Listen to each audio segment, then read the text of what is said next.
Olá, seja bem-vindo ao canal PET Física da Universidade Federal de Roraima. Eu sou o petiano Ítalo Malinovski e neste vídeo eu vou apresentar a vocês o que a física tem a ver, por exemplo, com o instrumento de cordas violão. O violão é um dos instrumentos de cordas mais empregados, mais utilizados dentro da música. Geralmente ele é composto por 6 cordas feitas de mesmo material. Na prática encontramos muito comumente, aço ou nylon, e essas cordas apresentam grossuras diferentes. Se você olhar essa corda aqui, ela é bem mais grossa que esta corda aqui. Mas antes de adentrar e entender o que a física explica no som produzido por um violão, vamos entender as qualidades fisiológicas que o nosso ouvido tem na hora de identificar esse som. O ouvido humano consegue diferenciar sons produzidos por fontes distintas a partir de 3 qualidades. São elas: altura, timbre e intensidade. Vamos começar com a altura. O que seria a altura de um som? O que seria um som alto para você? Se você acha que um som alto é aquele que tem um volume bem forte, você está equivocado. Por quê? A altura do som é uma qualidade ou uma característica associada à frequência e não ao volume do som. A frequência do som, quando é alta, nós chamamos esse som de alto. E quando a frequência do som é pequena, nós chamamos esse som de baixo. Então, aquele seu professor ou aquele seu amigo que tem uma voz grossa, de locutor, de rádio, ele apresenta um som com uma frequência mais baixa, ou um som grave, popularmente falando, nós chamamos isso até de grosso. Já aquele seu amigo, ou aquela sua amiga, ou aquele seu professor ou professora que possui uma voz mais fina, mais aguda, essa pessoa apresenta uma voz com uma frequência mais elevada. Então, a altura do som é uma qualidade, é uma característica associada à frequência. O que é bem interessante aqui é que o ouvido humano ele não consegue perceber qualquer faixa etária de frequência, qualquer valor de frequência. Na realidade, o nosso ouvido só consegue captar sons com frequência compreendida entre 20 Hz e 20.000 Hz. Qualquer valor fora deste intervalo, nós não conseguimos escutar. É claro que tem outros animais, como cachorro, baleia, enfim, morcego, que conseguem escutar sons com faixa etária de frequência bem mais ampla. Mas, para nós seres humanos, nós só escutamos sons compreendidos nesse intervalo, entre 20 Hz e 20.000 Hz. E qual seria a propriedade, então, que nos diria se o volume de um som está forte ou fraco? Bom, isso é a intensidade. A intensidade representa a potência, a força do som disponível naquela região, naquela área. Nós calculamos a intensidade por essa razão. I é igual a P sobre A. Então, quando o volume de um som ele é bastante intenso, nós chamamos esse som de som forte. E quando o volume do som é um som não tão intenso assim, nós chamamos ele de fraco. A intensidade mínima de som que o nosso ouvido consegue captar é desse valor de 10 elevado a menos 12 watts por metro quadrado. E para concluirmos, a terceira e última qualidade fisiológica que o nosso ouvido possui é o timbre. O timbre é aquela característica que o nosso ouvido tem de conseguir identificar sons produzidos por fontes diferentes. Por exemplo, quando você escuta um barulho, um som produzido por um piano, isso é totalmente diferente do som produzido, por exemplo, por uma flauta. Ou por exemplo, um violão.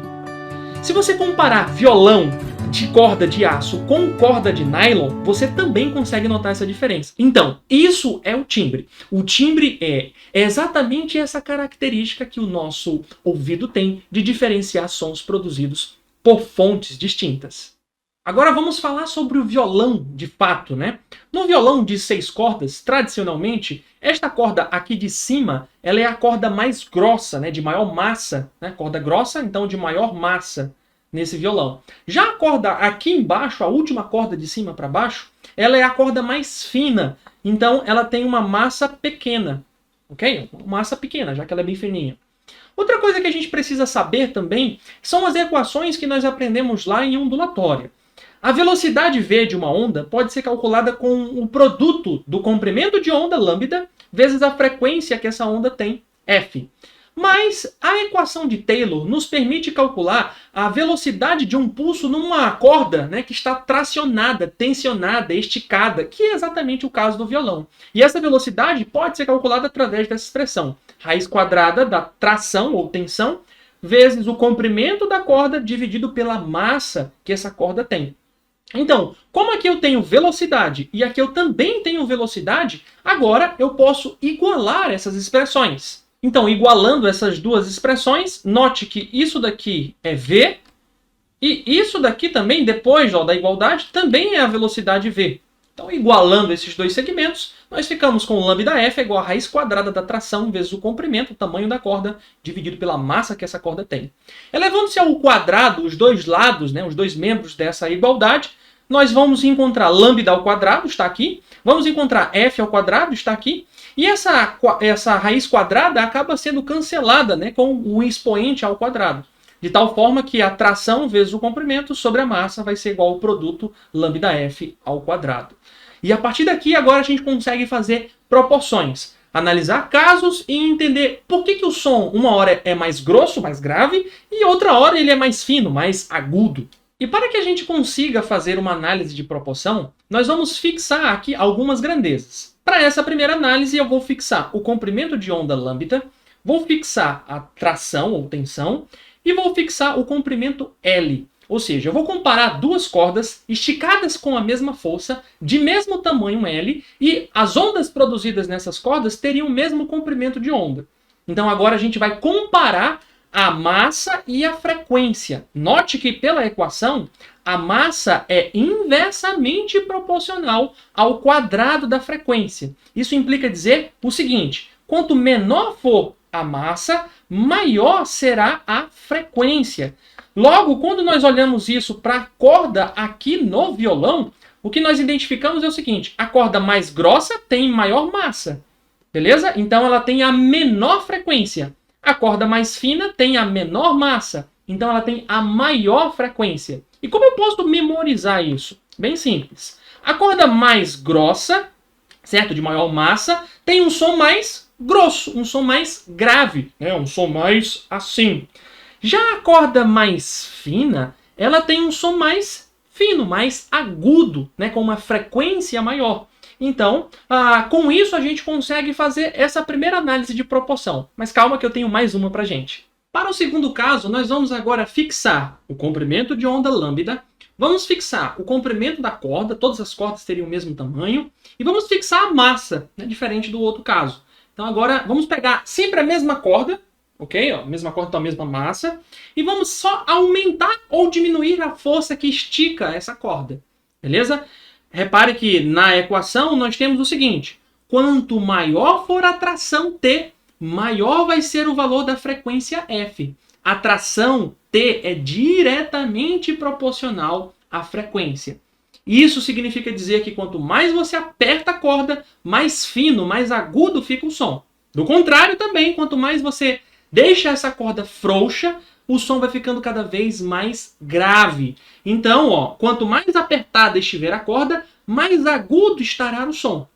E quanto mais frouxa, né, menos apertada estiver a corda, mais grave estará o som. A frequência vai ser menor, o som vai ficar mais grosso.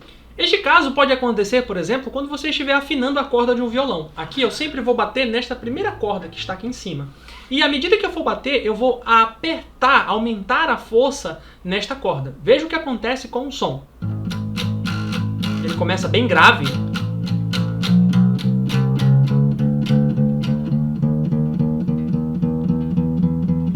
E vai ficando cada vez mais agudo, ou seja, vai aumentando a sua frequência. Sem sombra de dúvidas, o violão é um instrumento musical que tem muita física aplicada a ele. É claro que neste vídeo nós comentamos apenas duas situações, mas deixe aqui nos comentários mais coisas, mais curiosidades que você tem desse instrumento, que posteriormente a gente pode fazer uma segunda parte deste vídeo, uma continuação.